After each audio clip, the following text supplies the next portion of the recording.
Bonjour, Bonjour. c'est David et Marina et aujourd'hui on aborde cette question, comment prévenir les conflits dans le couple.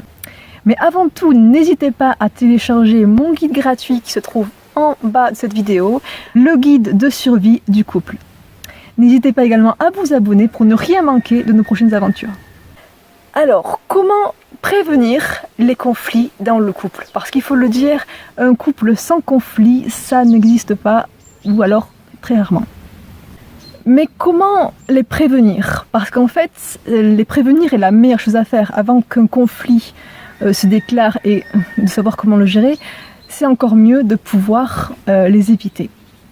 Un principe fondamental qu'il faut garder à l'esprit quand on est en couple s'appelle la responsabilité émotionnelle.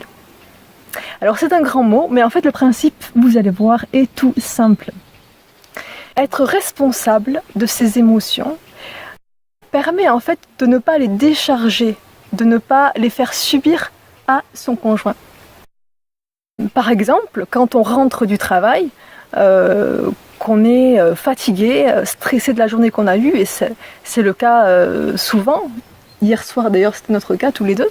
Comment en fait ne pas faire en sorte que cette fatigue, ce stress se répercute dans notre relation?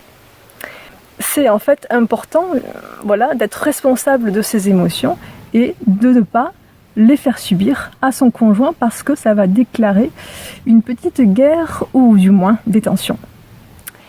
Qu'en penses-tu, chérie?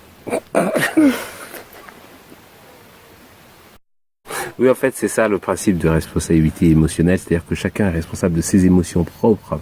Et c'est en fait un problème que la plupart des gens ont, c'est qu'ils ne se rendent pas compte qu'ils sont responsables de leurs émotions. Souvent, on entend les personnes dire « tu m'énerves ». Et en fait, c'est la phrase réelle, le fond de la pensée de la personne ou de la pensée, ou plutôt des émotions de la personne, c'est qu'en effet, la personne est énervée. Mais de là à dire « tu m'énerves », ça signifie jeter sur l'autre ses émotions. Et en fait, la réalité, c'est plutôt « je suis énervé ». Et souvent, je suis énervé, pas par rapport à l'autre, pas à cause de l'autre, mais par rapport à des choses qui me sont arrivées. Le travail, les transports en commun qui sont pénibles, j'ai eu un problème sur la route, etc., etc. Voilà. Donc j'arrive avec mes émotions à la maison, mes problèmes et mes émotions à la maison le soir. Vous avez votre épouse, ou du coup à l'inverse, votre époux qui arrive également avec ses problèmes et ses émotions. Et vous avez de chaque côté deux paquets d'émotions qui s'entrechoquent avec des personnes qui disent « c'est toi qui m'énerve et c'est la façon dont tout fonctionne, ce sont tes émotions ou ce sont tes problèmes qui génèrent mes émotions. » Et en fait, c'est pas vrai du tout. En fait, ce qui se passe, c'est que chacun est responsable des émotions et des problèmes, enfin de ses problèmes, de ses émotions et de la façon dont il ressent les choses.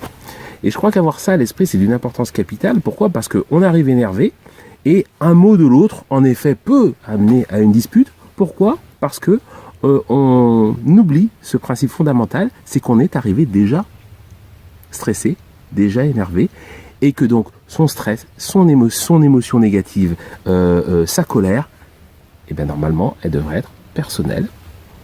Et on devrait pouvoir, donc, entre couples, et on doit pouvoir, donc, dans un couple, pouvoir échanger de manière rationnelle à ce sujet.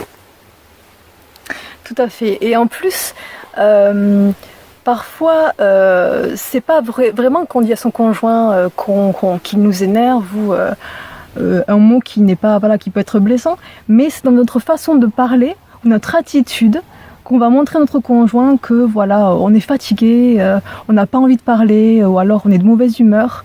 Et même si on lui dit rien de spécial, il a à subir notre comportement, il a à subir notre façon d'être. Et ça, il le mérite pas, parce que ce n'est pas sa responsabilité. Il n'est pas responsable de l'état dans lequel on est, en fait. Pourquoi on est fatigué, on est stressé? À cause du contexte dans lequel on vit, de la situation qu'on a vécue dans la journée. Mais c'est pas notre conjoint qui est responsable de ce qu'on vit. Alors attention à ne pas faire subir à notre conjoint notre état, même si évidemment ce n'est pas évident, du moins rester équilibré et le rassurer sur nos sentiments envers lui. Alors moi-même j'irai plus loin, j'irai plus loin, c'est qu'en fait, si on réfléchit bien, c'est pas juste, c'est complètement injuste même, parce que, imaginons, je prends un exemple, hein, votre chef au travail vous a énervé pour raison quelconque. Et vous allez décharger votre colère, je vais y arriver, sur votre conjoint. Et vous allez finir par dire, mon conjoint m'énerve. C'est pas logique. La logique voudrait, quelque part, que le problème que vous avez ou que vous avez identifié avec votre collègue, votre chef au travail, eh bien ce problème soit réglé avec votre chef au travail. Et il n'est pas logique et surtout pas juste, totalement injuste que ce soit soit votre conjoint, soit même vos enfants qui subissent les problèmes que vous avez pu accumuler durant la journée. Voilà, c'est mon avis. C'est clair. Et puis, pour parler donc de comportement, souvent l'homme, quand il rentre et qu'il ne veut pas blesser sa femme parce qu'il est énervé, ce qu'il va faire, c'est qu'il va rester dans le silence, rester de son côté, silencieux, faire ses propres activités, ce qui va blesser sa femme, même s'il ne dit rien, parce qu'elle ne va pas comprendre pourquoi il ne lui parle pas. Ce qui arrive souvent à la femme aussi quand elle rentre et qu'elle est énervée, c'est qu'elle va crier après ses enfants ou après son mari, et pas forcément leur dire qu'il l'énerve, mais dans sa façon de parler, elle va montrer qu'elle est fatiguée, qu'elle est stressée. Et pourtant, ce n'est pas à ses enfants ni à son mari de subir ce stress. Donc évidemment, ce n'est pas évident, ce n'est pas simple, mais il faut garder cela à l'esprit. C'est important pour l'équilibre de la famille. Oui, c'est vrai que c'est pas simple en fait, parce que souvent on ne se rend pas compte quand on est pris dans les émotions. Évidemment, en fait, les émotions sont souvent, comment dirait-on, lorsqu'elles sont pas contrôlées, sont souvent les ennemis de la raison. Voilà. Mais lorsqu'elles sont pas contrôlées, c'est autre chose. Lorsqu'elles sont pas contrôlées, c'est l'ennemi de la raison. Donc on est en pleine émotion, on se dit j'en ai marre. Et donc c'est pas évident à ce moment-là, en fait, de raisonner, tout simplement. Donc c'est pour ça, moi je pense que, enfin nous pensons que c'est un travail de tous les jours.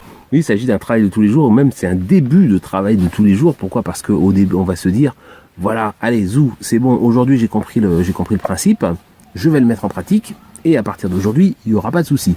Et en fait, il va arriver que le lendemain ou le surlendemain, on va se trouver énervé par une phrase ou un comportement de notre conjoint. Et pourquoi ? Parce qu'il sera légèrement différent, la situation sera légèrement différente, et aussi on se sera dit, on a fait des efforts pour que ça n'arrive pas, et finalement l'autre en face ne fait pas d'efforts, etc. Et on retombe dans les mauvaises habitudes. Donc ça, c'est important de savoir que c'est pas grave si on met un genou à terre. C'est-à-dire qu'on commence, on se dit tiens, voilà, on se fixe comme principe et comme but de s'améliorer sur les relations, hein, donc avec son conjoint, et sur le fait de chacun, je répète, hein, enfin nous répétons, chacun contrôler ses émotions, et puis surtout être plus que contrôlé, être responsable, maître de ses émotions. C'est-à-dire voilà, elles m'appartiennent. Mais il faut bien savoir que comme on n'est pas parfait, ça prend du temps. Voilà. Donc c'est pas parce que ça marche pas la première fois, c'est pas parce que ça marche pas la deuxième fois, c'est pas parce que ça marche pas la 12e fois même la 77e fois qu'il faut pas continuer et qu'il faut pas insister. Voilà. Exactement.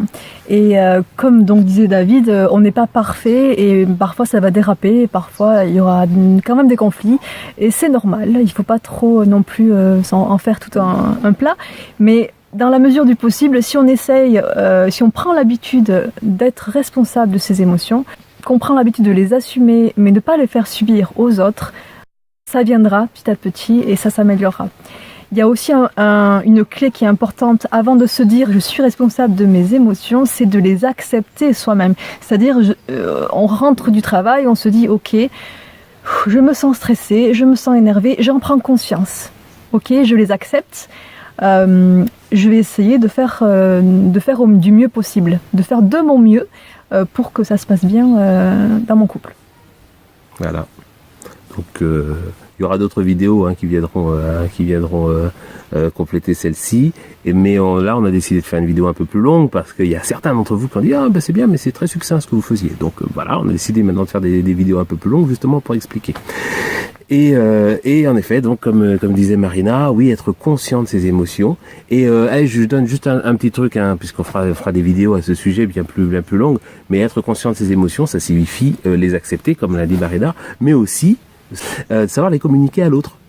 Et ça, on en parlera. Avec d'ailleurs, il y a une vidéo de Marina qui est sortie, le jeu par rapport au tu. Et vous pouvez la regarder, celle-ci, et on en reparlera plus tard. C'est ça, employer le je au lieu du tu. Déjà, en employant le je, vous prenez la responsabilité de vos émotions.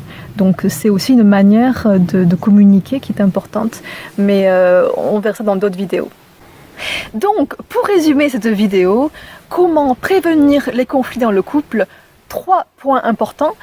Accepter son stress, son émotion, et se dire, voilà, je suis conscient de mon émotion, de ma fatigue. 2, je suis responsable de mon émotion. Et 3, je vais faire de mon mieux pour ne pas la communiquer à l'autre, mais pour au contraire que l'on puisse se soutenir dans le couple. Voilà, on vous dit à très bientôt pour de prochaines vidéos et n'hésitez pas à vous abonner. Ciao! Ciao!